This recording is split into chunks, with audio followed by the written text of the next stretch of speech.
Isang magandang gabi na naman sa lahat. So, it's Friday time. It's Alpha TV Day, no? So, today, I am your host, Engineer Joshua Palisok, currently the Chief Operations Officer of Aztecs PH Academy. And for tonight, we'll be having a new episode once again for the Alpha TV.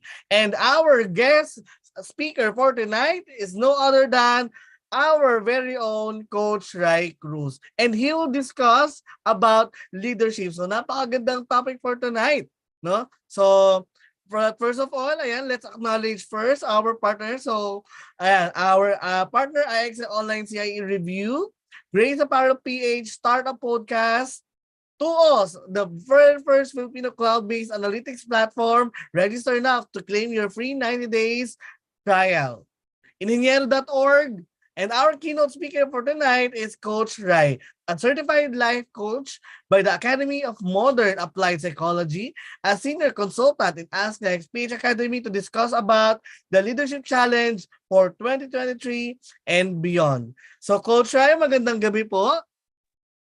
Hi, Sir Joe. Good evening and good evening sa lahat ng ating mga ka-alpha, no, mga makasubaybay sa atin for new learning once again and for everyone to have a significantly better skill no, once they watch this Alpha TV series that we're doing. Okay, Coach Rai, I won't consume more of your time, so the floor is now yours. And so let's begin our Alpha TV tonight. Salamat po. All right. So thank you very much once again, Sir Joe, and to our sponsors and partners for making this Alpha TV possible, this show. So would like to check if you can see clearly the screen, yung ating slide, no? Getting ready for the leadership challenges 2020, 2023 and beyond. Malinaw ba? Yes po, Kita sir. naman? All right. And audio is good as well? Yes po, Coach. Yes po, Coach. All right. Thank you very much, Sergio. And thank you most especially to our participants no, who are watching and hope that we will learn something new no, for this Alpha TV, another Alpha TV session with regards to leadership. All right. So, yeah, and I'll be sharing with you, no, as you could see in the slide, the landscape. No, it's a landscape pertaining to three things, three areas or perspectives that are shaping the leadership landscape for 2023 and beyond. Yeah, so we'll start first with knowing no outside forces that affects the leadership landscape, which is what we call external environment, no? External environment, and then followed by the internal environment factors, which is compassionate leadership, and then the new skills, no, that are needed in order for us to be a better leader. No? Kasi as leaders, we need to be ahead. No, we need to model.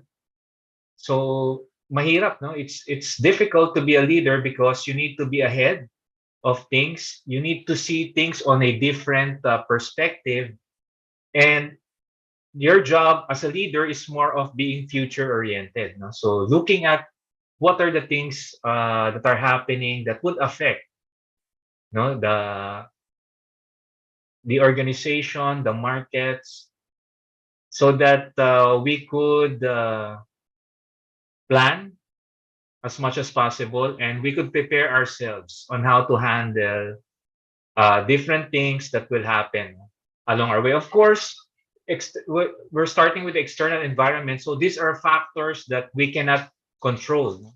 As leaders, what we can do is, first of all, we should control ourselves. And then yung ano that's the power of leadership within self is controlling yourself, no? Your self awareness, your self belief, your self regulation. So that's the power within you.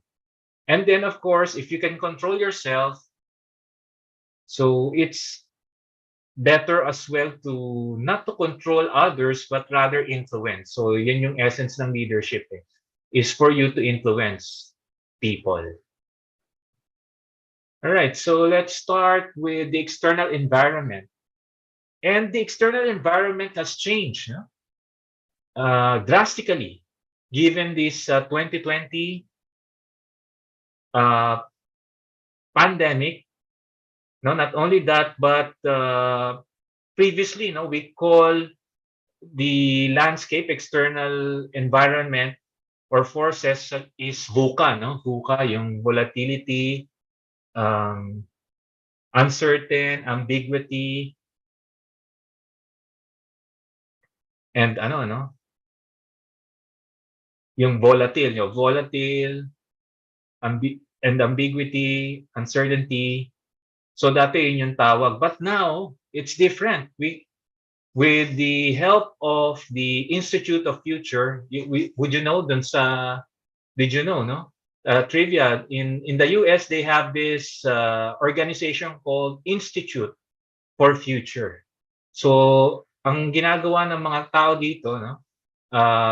Which one of the fellow in Institute of Future, si Jamais Casio, has predicted, no, or formulated that VUCA is no longer the market, no, for the next 10 to 20 years. But what it would be, it's called BANI, no, BANI. It would be described as a chaotic, no, age. Ayan. So, kasi yung VUCA, no, yung volatile, uncertain, complex, and ambiguous, actually it came from the military way back 1980s pa yan, no? 1980s. It's shaped by the Cold War. Cold War is the war before with US and Russia. Yung they are racing for nuclear power before previously, no, during the 80s, and because of that, ayan, yung term na VUCA came from there, from the military, US military. And then now, no, from 2020 and beyond, it is shaped, no? The environment will be shaped by climate and global systemic changes. So, in terms of VUCA, medyo worn out na siya, no? In terms of the conditions of the market right now. So, what we see is, eto nga, no, up to date, which is the BANI, no, brittle, anxious, nonlinear, and ayan, incomprehensive, no, yung ating external environment. So we need to be aware of this. Why? Because as leaders, as I've said, we need to be aware, no, of the external changes that are happening, no, yung external forces, as in order for us to strategize better. So let's for ayan, si Jamais Casio. So that's what he looks like. And is the futurist, no, from the center or the creator of the BANI framework. And the infographic that I'm sharing was made by one of his followers, is Stefan, no, Grabmeier. Ayan, so as you could see in the slide, so we have evolved, no? In terms of VUCA, it lost its descriptive meaningfulness.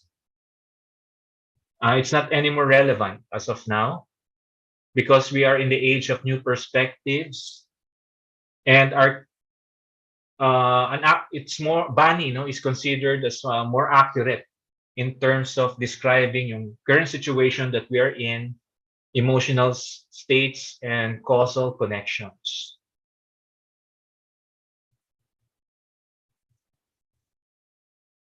So why is there a need, no, to shift, no, in terms of these terms? Well, one is yun nga, no, in this BANI age, benchmarks are not any more reliable kasi what worked in the past doesn't guarantee us that it will be successful when we implement it today or in the future. Cause and effect get distorted by delay and disproportion. No, meaning hindi na we're not sure anymore, no, in terms of how to be successful on this particular environment. And yung uncertainty, no, it's not anymore just uncertain, but it turns into anxiousness, no, and fear.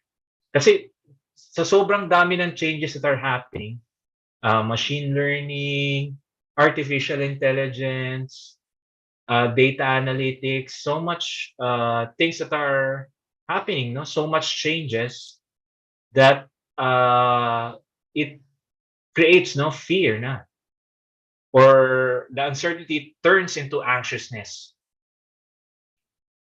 So we need to do something as leaders to address this. And yun nga, no? And as time goes by, more and more data, no, are becoming increasingly incomprehensible. So ang dami, sobrang dami na ano bang dapat gawin. Too much information actually is flooding, no, our system. The knowledge channel that we have is too much, no? If you search for anything, like for example, if you search sa Google, no, leadership, there are about 50 million searches, no, that includes the term leadership. Biro mo sa dami, no? So it's truly hard, no, to comprehend that too much data is being flooded, no, in our system as of now. Ayan, so what do we need to do?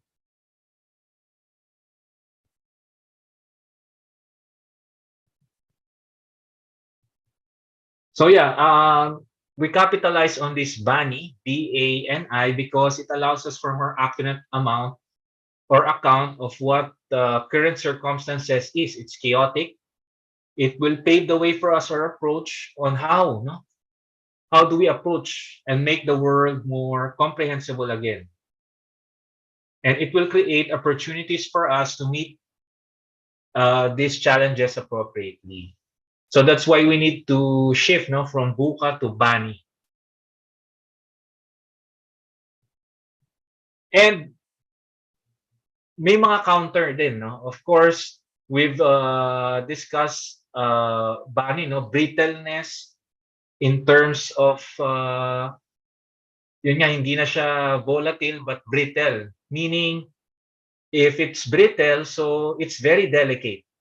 No, we need to really focus and take care of it. Parang it's a make or break. No, that's why it's called brittleness.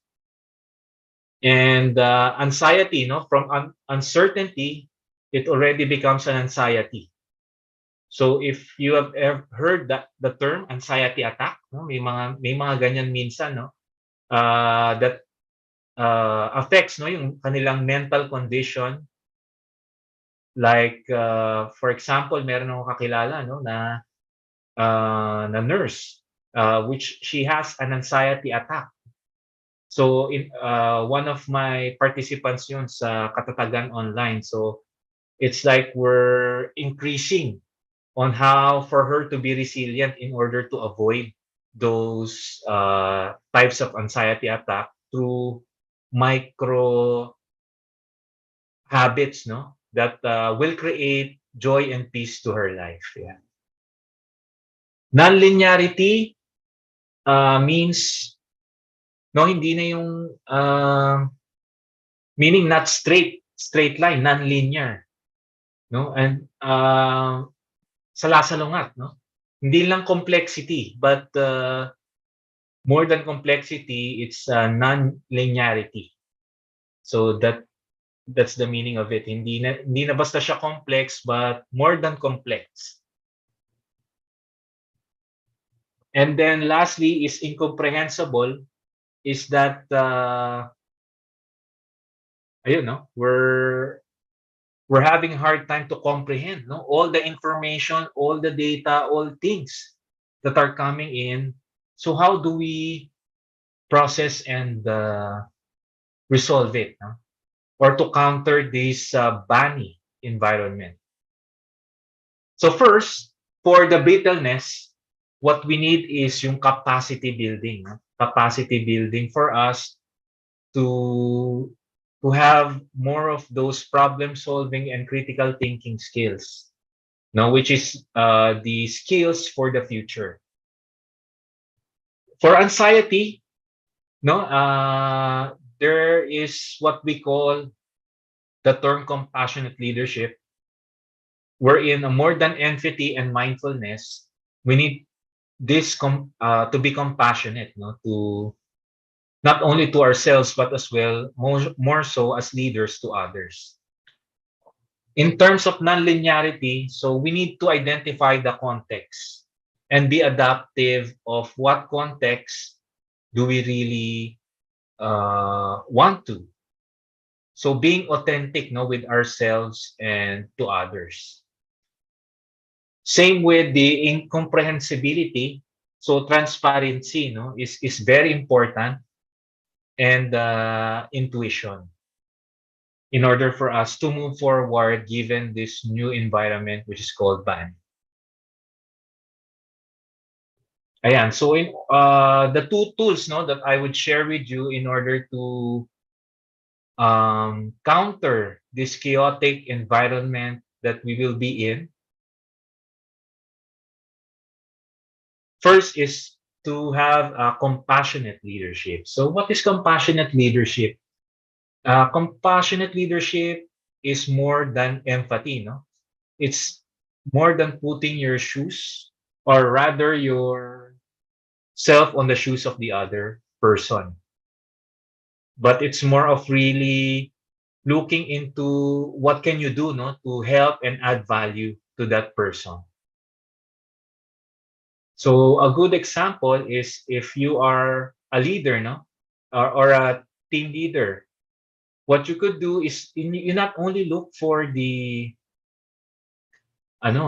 before we are driven, no, leaders are driven more of the results. Relationships so lang eh. But now it's more than the relationship, but being compassionate of their needs. So a concrete example is like unlike before the pandemic, no, pag someone said na magsisick leave ako, uh, nagsick leave ako kasi I'm sick. So ang ano niyan, ang mindset of the leader is, or a manager is that baka nagpapalusot lang 'to kasi may pupuntahan lang, or this is just a reason para makapagpahinga siya, or may gagawin na iba, or baka may attend na occasion, 'di ba? So that's the mindset. But now, having that compassionate leadership, it's not like that anymore, because ang thinking natin is we are very compassionate on how the person is feeling. No, we are concerned on his or her well-being. Yan. So first is well-being. Since we are a compassionate leader, we look for ano no, we really show that we care for that person. Na pag nag-leave siya because it's either an emergency or he or she is sick, aside from filing, no, and approving, kakamustahin pa natin siya. Oh, ano, kamusta ka na? How are you doing? Kasi it shows authentic concern, no, dun sa person. And with that, that employee or subordinate of yours as a leader would feel na, oh, ano, talaga palang ano, very caring si boss. He or she is really concerned to me. So with that, ano no, iba yung dadalin na attitude nung follower mo, subordinate, or part of your team member as a team leader. So he or she will show her best, no? Gagawin niya kasi sabi nga ni John Maxwell on his quote, people don't care, people don't care how much you know until you show how much you care. Diba? People don't care what you know until they show that you care. Diba? So it's really having an impact. Being compassionate leader is focusing as well on the well-being of your team members, employees, or um, yung mga direct reports, no, that are reporting to you as a line manager. So it's very important to be compassionate leader nowadays. Also, this generation, no, mostly belong to Gen Y and Z. So they are now more of looking, no, for transparency and authenticity. No, authenticity that what you see is what you get. No, that what you say, you do it, you mean it. You mean what you say and say what you mean. No, they're very particular with that. So if you don't know something, no, especially in this age of knowledge, no, economy, say it. You could say it. I don't know that. Tell me how you can do that, because yung mga workers mo or yung mga direct reports mo are the ones on the situation. No? They're the ones dealing with the interface with the work and the clients, if ever they're the ones who are having those interfaces. Ikaw, your job is to manage them and have them achieve, no, yung overall target or the results that you need to bring as a team. And in order to do that, no, being mindful, looking at their well-being, and yan, isa pa sa mga trends as of now is yung what they call diversity and inclusivity. No? Diversity, equality, and inclusivity, DEI. No, that's also part of being a compassion leader. So unlike before, no, if give you a concrete example, merong mga in terms of management, no, management gatherings na puro lalaki lang. Puro lalaki lang sila. Hindi pwedeng babae because ibang mag-isip yung babae. Or another example would be a management team wherein may discriminate, no, na member of the LGBTQT community. So now hindi na, no, it's different. Being a compassionate leader now, you should be aware of the diversity, equality, and inclusivity. No, the more minds or the more differences or diverse the perspectives are, the more creative ideas flow. No, hindi na basta, hindi kasi management team to, kailangan puro lalaki tayo kasi kailangan ganito tayo mag-isip. No? Focus. But now, hindi na, no, we need women to think differently and give us her ideas. We need yun nga, no, to include the LGBTQT community, like a gay person or a tomboy, to give, no, their perspectives as part of the team, no, to give their wild ideas. Baka mamaya yun yung solution, no, that we are looking for in order to have a successful project, no, to implement. Ayan, so hindi na natin sila dinidiscriminate, but we're very compassionate and open, no, in order for us to achieve a great team as well as a more quality output in terms of more creative ideas. Yan. So being a compassionate leader is looking for looking after the well-being and being mindful as a leader, being mindful as a leader, looking out for the well-being of others, as well as the diversity, equality, and inclusivity. Ayan, unlike before, hindi, kailangan puro lalaki tayo dito, ano tayo dito. Like,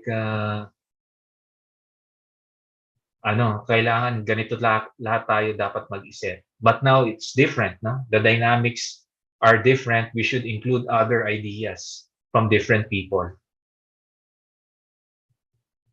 Okay, and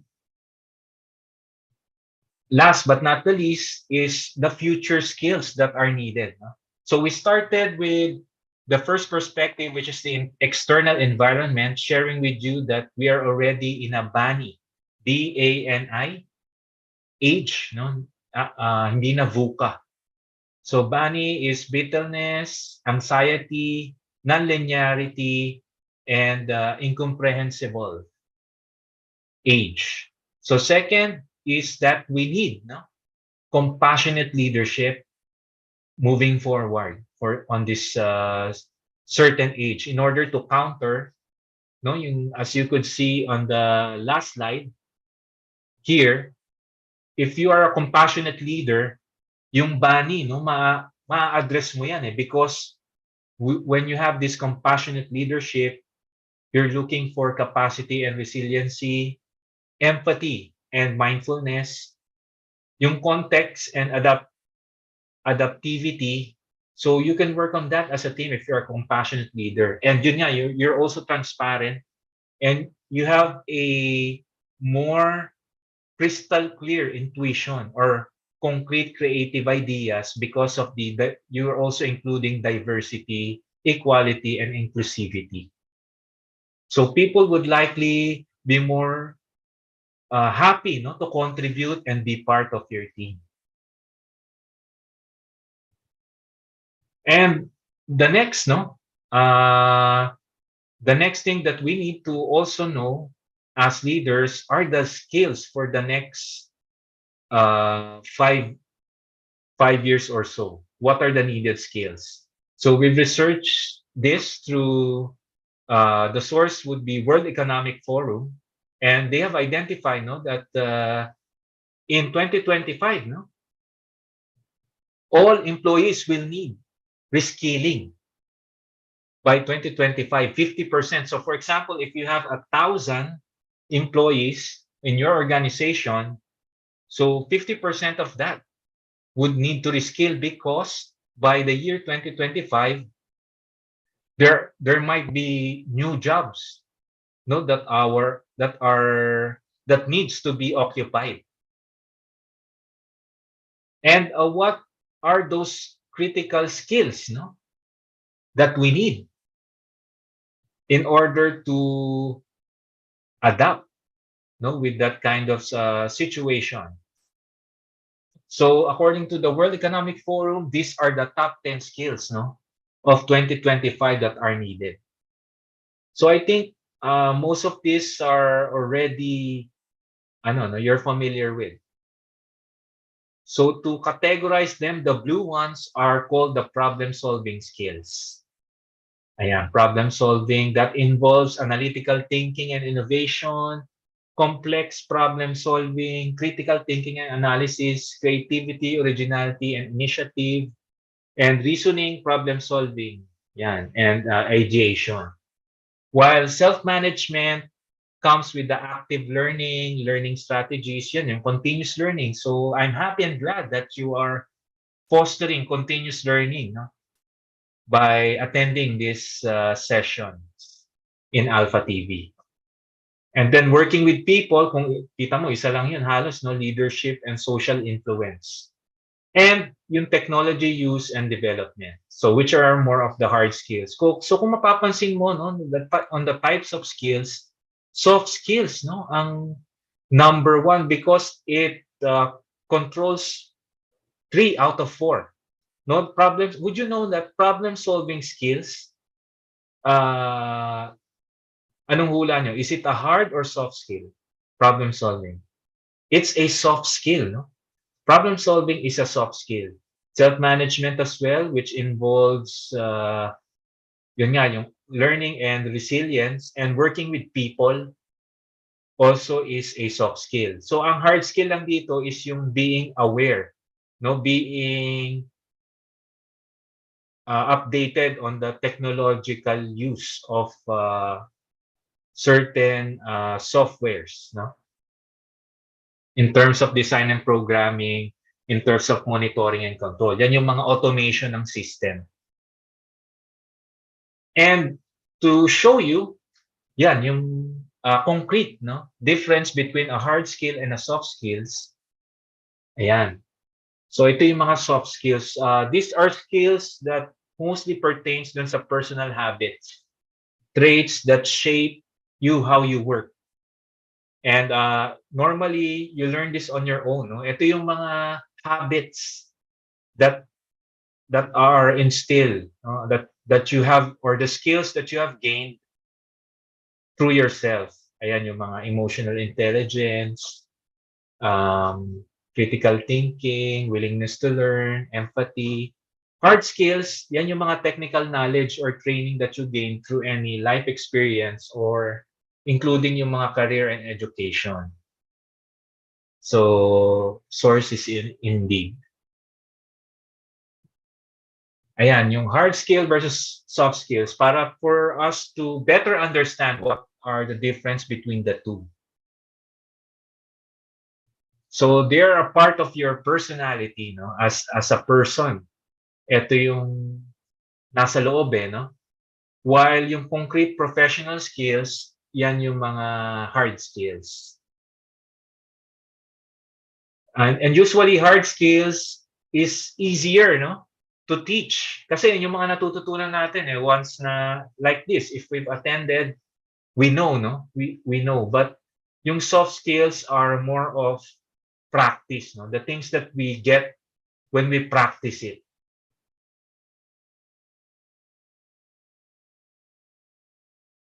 Ayan. All right. So given that, I hope that we learned something, no? Given the three things or perspectives that shape the landscape of leadership as of now. So we started with Bani, no? Shift from VUCA to Bani. Second is instilling that compassionate leadership within us. And third, looking at the top 10 skills, no, that is important, which are composed mostly of soft skills that we need to develop in order for us to be more competitive and especially to be more significantly better, no? As a leader, as an employee, as a manager, no, as a team leader in our respective areas of influence where we belong. All right. So with that, let's proceed to our Q&A portion. Ayan, baka may mga tanong.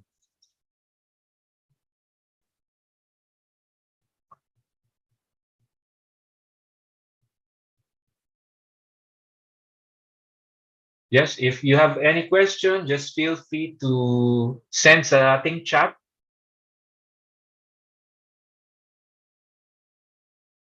Or you can also unmute yourself and ask, no? Para we could have a more interactive session, learning session for tonight dito sa Alpha TV.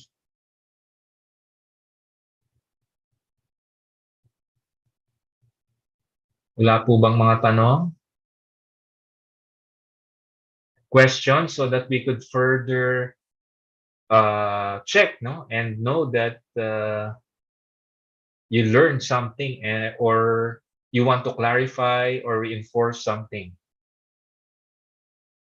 So yung questioning, yan din yung isa sa mga important skill that we need to harness and develop as a compassionate leader. Yung tipong before you direct, no, or say something to the person, no, or to your team member. So instead of directly saying na gawin mo to 1, 2, 3, you could reformulate it in a form of a question like, uh, sabihin mo like, Jason, how do you think you could do this better? 1, 2, 3. Instead of saying na directly you do this 1, 2, 3. So parang with that, you are not only exercising yung listening but also yung thinking skills of your team members, subordinate, direct reports.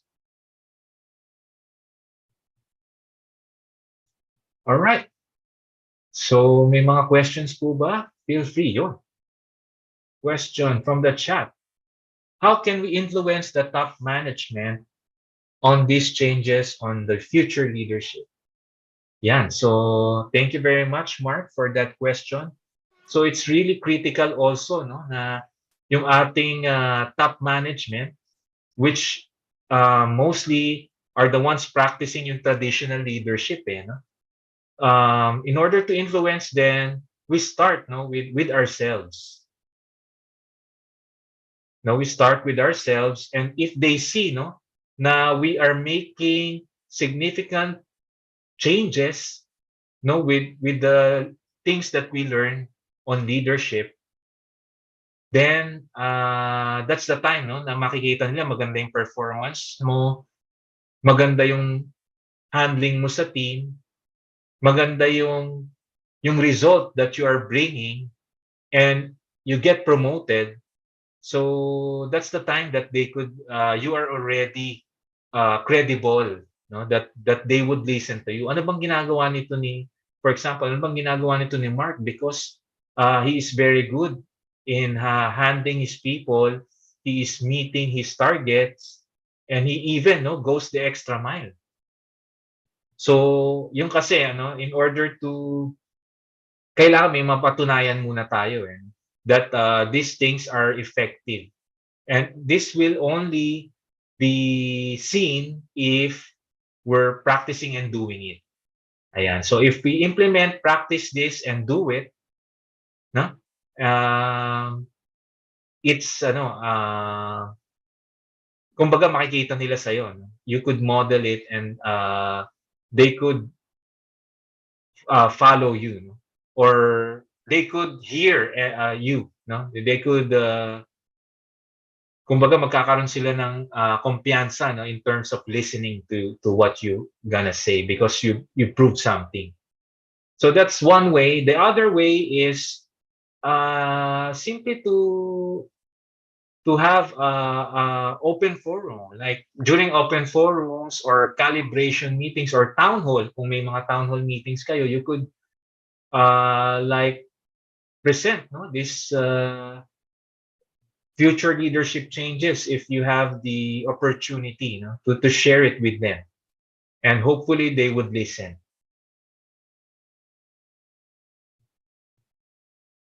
Ayan. So si Mark Rafael, si Mark Florence naman. I hope I've answered that, Mark Rafael. Si Mark Florence, how can I inspire and build relationship with my team to build a shared vision? Yeah, so thank you very much, Mark Florence, for that question. So how can I inspire and build relationship with my team members? First is, yun nga, no? You need to, given these changes that we are having, you need to model and have that compassionate leadership. No? And one of the basic things that we could do being compassion is being considerate of their well-being.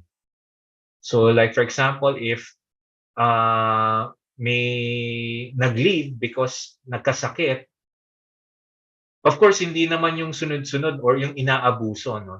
There's two ways nun So alam naman natin kung inaabuso na tayo no, or yung nagdadahilan lang because may ibang ginagawa, no.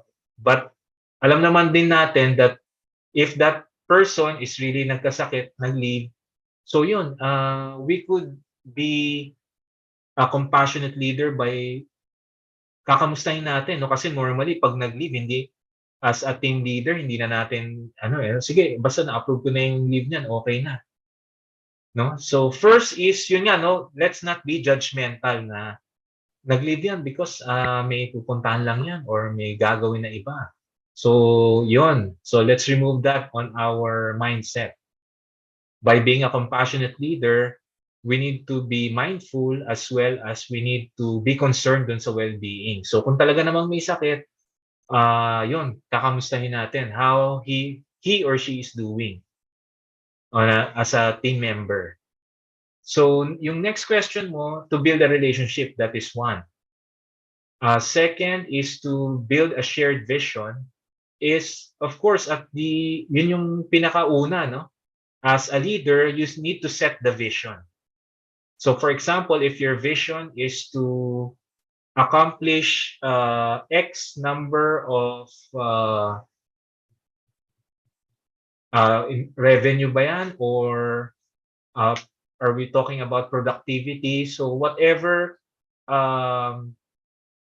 yung goal mo, no, goal nyo or vision mo that you want to share with them, the most important thing there is you communicate it. No? You communicate it clearly and you have a clear action plan on what are their roles. Ano yung mga role ng mga team member mo on how they could contribute and achieve that vision that you are trying to drive or to achieve. No? So very important one is how you communicate it.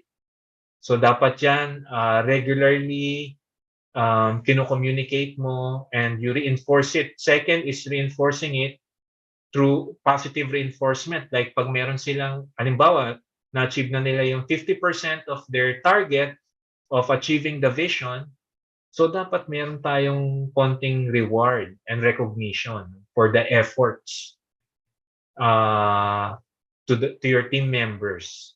So that's another way of building a shared vision is to have a positive reinforcement. Second is, yun nga, communication with them. And yun nga, no, since we're adults, on the adult stage, kailangan medyo paulit-ulit para maano talaga sila, ma-drive sa kanila na na you're really looking at a shared vision. And most importantly, as a leader, you model and do it. You're doing also your contribution. Second, thank you. Hope that I answered that, Mark Florence. And second, CJ, what are the challenges of compassionate leadership? Yan, no? Thank you very much, Jay, for that wonderful question. Yun nga, no? Ang challenges is that being a compassionate leader, sometimes you tend to be abused. So we need to balance it as a compassionate leader. Sometimes baka masyado tayong compassionate na to the point that it doesn't mean na compassionate leader ka is you're not you are not parang focus on the results. So hindi. Kaya nga compassionate leader ka, it's because you're not only compassionate to the other people in order to build great relationships with them, but also you are compassionate with the results that you need to achieve. So yun minsan yung nagiging challenge, no? Baka akala puro for the people lang lagi, compassionate for the people. But there's also two things yun no? Relationship and results. So dapat as a compassionate leader, you also are compassionate and focus on the results.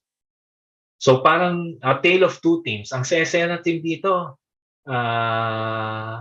lagi tayong masaya, party or may kainan, no?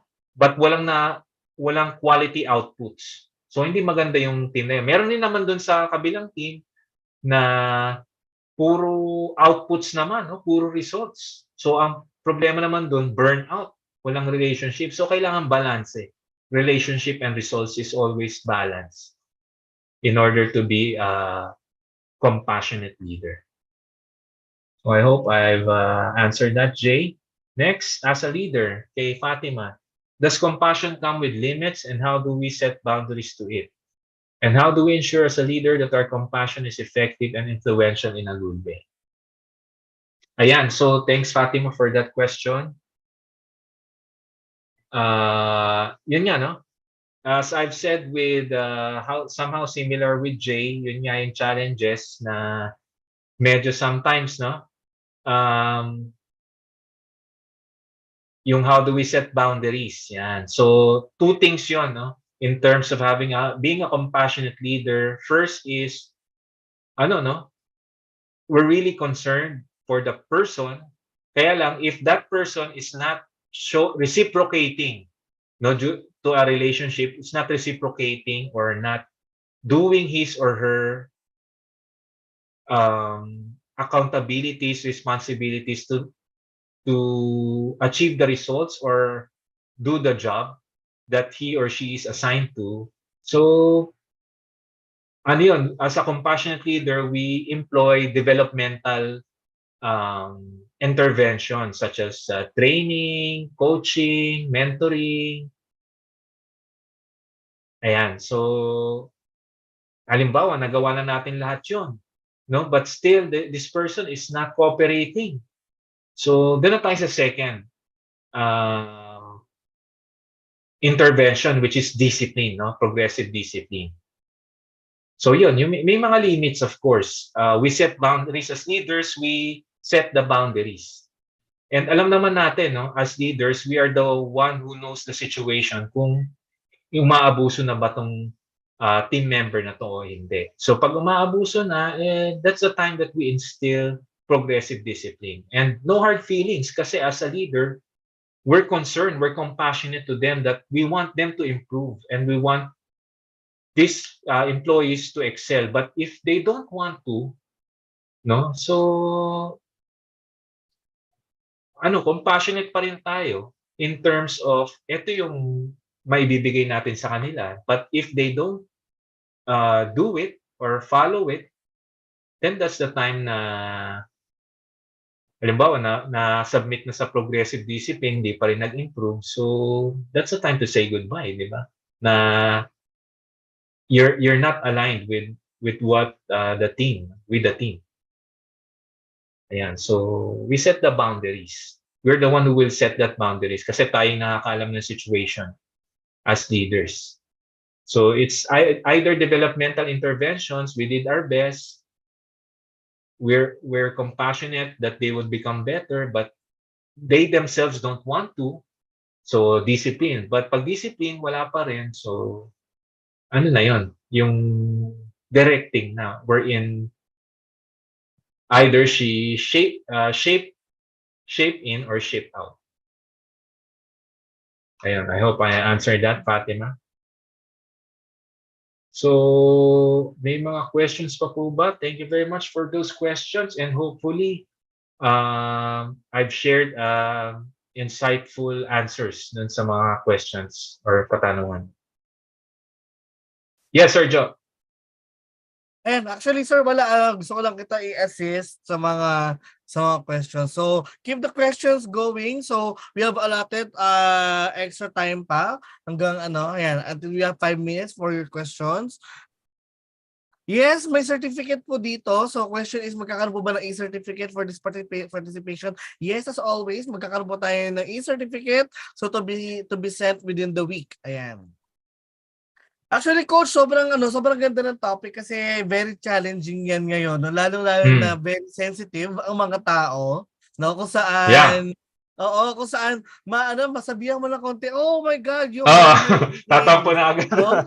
You did not respect my feelings. We have boundaries. And it's very essential sa mga leader, lalo-lalo na yung mga what we call that, the Gen Z. The Gen Zs, or Alpha Gens, ay natin mga tawag ngayon, no? So parang they are highly sensitive people kung saan, for example, hindi mo lang sila na-invite over lunch and then kayo magkakatropa and then something offending na ulit. Parang, why you did not ask for my consent? Puro gano'n, no? Puro gano'n sila. And that's very challenging, lalong-lalo sa mga uh, those who wanted to have a very pure team using compassionate leadership. And Leadership. I really believe that, no? On the compassionate leadership, parang you don't have to be on the top actually to lead. Being the Mm. secretary, being the best vice president, there is a role of leadership already. And putting on someone else's shoes to you, no, and trying to walk a mile with their shoes, I think hindi siya ganun kadali. It's easier said Yes, than yes. done, no? Easier said than done. Oh, yan. Yeah. So, sobrang daming factors that you have to consider. And ang dami din diyang fake empathy, yung parang True, they true. tend Oo. to be emphatic to you like, uy, Mm. kamusta ka na? How's your feeling Pag today? nakatalikod na, yan na. But we have a Oo, iba na yung deadline, no? sinasabi. Mm. Oo. that's that's one of the fake empathy that Mm. kamusta sa'yo, just to remind that you have a deadline being Yun, set. yun. Tama, Yan. tama yung mga gandang example yun. So, Yes. remember guys, empathy is not done overnight. It is practiced over time. Ayan. Yes. So, being an emphatic person muna before you can apply it to your leadership principle. Correct, correct. So, I'm very fond of leadership topics because me myself as a leader as well during my college time, and actually Coach Ray, na kwento ko, no, may award that time, parang isa lang binibigay na award na yun sa buong graduate. It's a leadership Oo. awardee. And Mm. actually, to screen you academically, your leadership component, and your corporate responsibility. However, hindi ako president ng iba't ibang org, but I got the leadership award, no? Parang Wow. they tend to, Paano? di ka naman president, parang ba't ikaw yung nanalo? But parang ang dami mo lang org, ganyan-ganyan. Ah. However, one question in the interview struck me, like, bakit ikaw yung kailangan maging leadership awardee? Di ba? Parang, actually, Oh. my answer to that question, if I can still remember, parang, Mm. binalik ko yung tanong. Parang, ako po ba talaga dapat yung tinatanong nyo dyan? Hindi pa dapat, Ano? kaya nga may screening kayo kasi you know what are the standards of a good leader based on the core principle. So, ayun, doon umikot yung discussion namin kasi I really don't believe na parang you have to defend yourself to become a leadership awardee. And I Mm. always believe that kapag iniwanan mo yung group mo, pag iniwanan mo yung team mo, and they are still functioning even without you, then you are an effective leader. Kasi you were able to influence them, you were able to relay them the instructions very clearly. No? So I Yes, think correct. doon natin nakikita. And how to do that? Being compassionate to them, being to know them on the emotional level. Sabi nga sa mga leadership books na nababasa ko, parang leaders do not need members. Leaders need friends. No, so dapat magkakatropa talaga, no. Kaya sobra po ako natuwa sa topic nyo ngayon, Coach Rai, no. So, and for the questions coming in, yan, so sobrang discussable. And apparently, ayan, it's already 8 p.m, no. So, Bilis ng ayan, oras. sobrang kulang yung oras. And I hope, Coach Rai, you're able to launch again your leaderships or your strategic leadership courses. Guys, please watch out for that, no? More courses to Yes. come this 2023. So for that, maraming salamat po, Coach Rai, for sharing your time with us, your valuable time with us, and sharing your principle, your thoughts, and your expertise about leadership. So, Alright. ayan po, I'll be announcing already. Thank you, guys. Thank you, Sergio. Ayan, thank you po, Coach Rai. Ayan, so I'll be now announcing our post announcement. Our partners would like to thank the IXL CIE Review Center. Ongoing na ang review. Just DM the Ask Lex Page Academy and IXL for your CIE review needs. Grace Apparel PH. Tools, the first Filipino data analytics platform. Startup Podcast PH and our media partner, Ineniero.org. Follow us on Instagram, Facebook, LinkedIn, Twitter, and YouTube. So naka-live tayo sa YouTube ngayon, guys. No? And for our upcoming online courses, we'll be having on February 25. That's tomorrow, 26, March 4 and 5, our Six Sigma Yellow Belt. That will be on from 10 a.m. to 3 p.m. Habol kayo, 3,000 for students. And we have a promo of 4+1. We have also a self-paced Lean Six Sigma Yellow Belt for a price of $2,990. Lean Six Sigma Green Belt Certification Program for the price of 20,000 pesos starting on March 4. A self-paced Lean Six Sigma Green Belt price at 14,990. And our Black Belt certification starting at March 4 to price at 75,000 pesos. We also offer project management fundamentals. So that will be tomorrow kung gusto nyo pa umabol. Price at 2,490. And Kaizen Professional tomorrow. Ayan, price at 5,000 pesos. Also, ito guys, bagong program namin. Certified Data Engineer. Yan. So that will start on March 5, 12, 15 and 26 and April 2. So price at 23,000. So we'll be learning about Python, Hadoop, Spark, etc. At ito po ang aming mga self-paced. Libre pa rin po ang ating white belt. Ayan. And join for 5 with pay only for 4.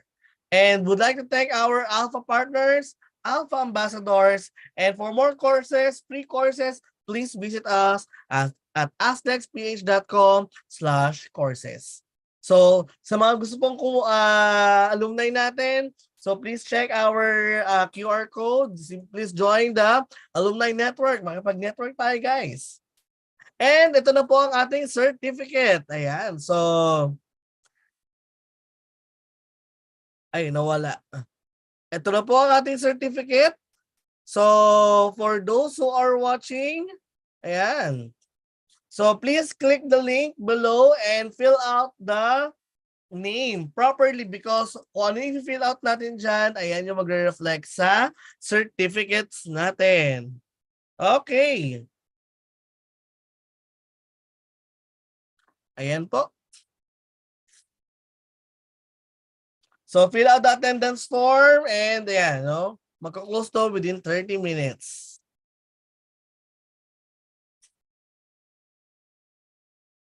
So that's all, guys. Ayan, so maraming salamat po for watching.